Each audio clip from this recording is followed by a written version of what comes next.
Hey everybody, wanted to do a quick update about the brew video that I did the other day. So I had that Doomsday Dunkel that I was brewing with my brother, and we had some problems with it, and I talked a lot about that. So I want to do just a quick update, and I'm gonna have a beer while I do that, kind of enjoy. It's nice, really nice Friday, maybe a little hot, but got these Flying Dog Oktoberfest kind of cool label they got on there. I don't know, it's kind of getting blown out a little because of the sun, I think. There you go. Got a kind of cool new cup too from a yard sale. Samuel Smith. Figured it was 50 cents, you know. Nice looking beer, right? Real heavy, like burnt caramel kind of smell going on with it, and flavor too. Really good. Good beer. Yeah, I like these. Doesn't have the best rating on, I looked on like Beer Advocate or Rate Beer or something like that. Not the best rating in the world, but I don't always like what other people like. Screw that. Nate, if you're watching, I am going to do your final beer tasting, the APA that you sent me. Kind of letting it chill for a while, and I didn't want to put that together with all these other videos and kind of drown out the tasting with all this other stuff I'm talking about. So I'm gonna do a dedicated video for that probably in a couple days. It might be next Homebrew Wednesday that I post it, but I will be doing that.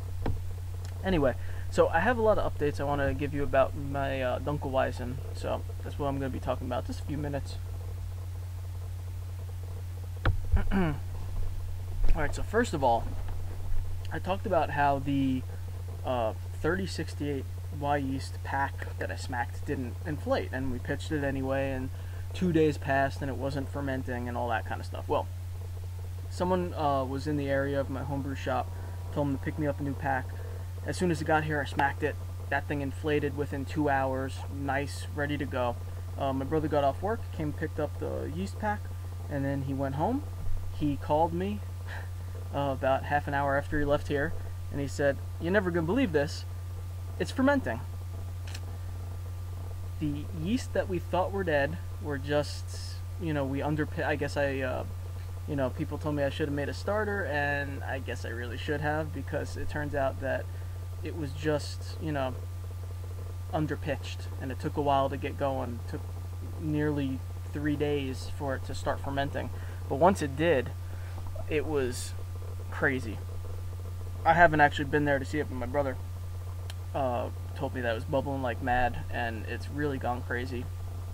So yeah, the initial pitching of yeast finally took, so I guess that could be a good thing, could be a bad thing. I'm a little worried that underpitching that severely could have produced some off flavors. It's possible. We're not going to know that until we taste it, I guess. The other problem that I kind of mentioned last time is that the temperature was, we were having trouble controlling that temperature. It started off, you know, it was maybe in the mid 70s, and then Mike got it down to maybe 72-ish, and he said the day that it finally started fermenting, it was around 72, which I think, you know, I was like, oh wow, that's much higher than I would prefer. I usually like to ferment most yeasts in the middle range of their stated temperatures. So I thought it was kind of high. I told Mike, you know, try to get it down. He put it in the swamp cooler. After about a day, he had it down to 70. It's been pretty much around 70 since then. He said this morning it was maybe 68, 70.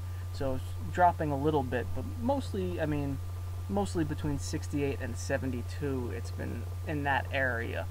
So I was initially kind of worried about that, and then I did some research, and it turns out that the 3068 yeast may or may not benefit from that fermentation temperature. As with all things in brewing, there's all kinds of contrary opinions. I've read some people saying that they prefer to ferment it at 62 degrees, and that produces a clean, balanced flavor between the cloves and the banana. And Jamil, I think that's how you pronounce his name. I have no idea what his last name is, but he's on the Brewing Network. Apparently he's the one who says to do it around 62, and a lot of people agree with that. And then I read a ton of other people on forums and articles and things saying that they prefer to ferment it between the 70 and 74 because it produces much stronger banana flavors, and that the lower temperatures produce more clove. So, you know, it kind of sounds like we'll get pretty upfront estery, like banana flavors from the temperature that we're fermenting at. And that's fine with me. I wanted heavy banana, didn't want the cloves as much, so we kind of lucked out. You know, it was just stupid luck, but in terms of the fermentation temperature, we kind of got lucky, I think. And hopefully, I'm hoping there's not a lot of bubble gum. I read that the bubble gum comes in more like 75 and up, so 75 to 80 might produce like bubble gum type flavors. I hope, you know, I would hope that we don't get too much of that. I'm not a big fan of that flavor, but you know, I'm kind of keeping my fingers crossed that we got lucky and maybe just have a nice banana ester going on in it, which would be cool for me. I would like that. So that's kind of what happened. So we have this inflated 3068 Y yeast pack now that we didn't use, obviously, because we didn't need to. So we popped it in the fridge, and I'm planning on using it for a new batch of graph. I'm a little worried about doing what I sent out the graph to a couple of different people. You may have watched the beer mail videos from like most recently Nate and Hat Trick tasted it, and I think Bruin and Q in 77 tasted it as well. And across the board, people love that cider, that graph. People love the way it tastes. They all talked about how great it was. They all wanted the recipe. So I'm a little worried about messing with that recipe, but I'm going to because we have this 3068 yeast, and I don't want to waste it, and I don't have anything else really planned that goes with it. So what I'm doing is I'm tweaking the graph recipe. So it's going to be a little less like a straight up cider, and it's going to be a little more like an apple beer, I guess. I mean, the graph is an apple beer, but it tastes pretty much like cider from this last recipe. What I'm doing is I'm tweaking it a little bit. I think we're going to call it the ghoulish graph.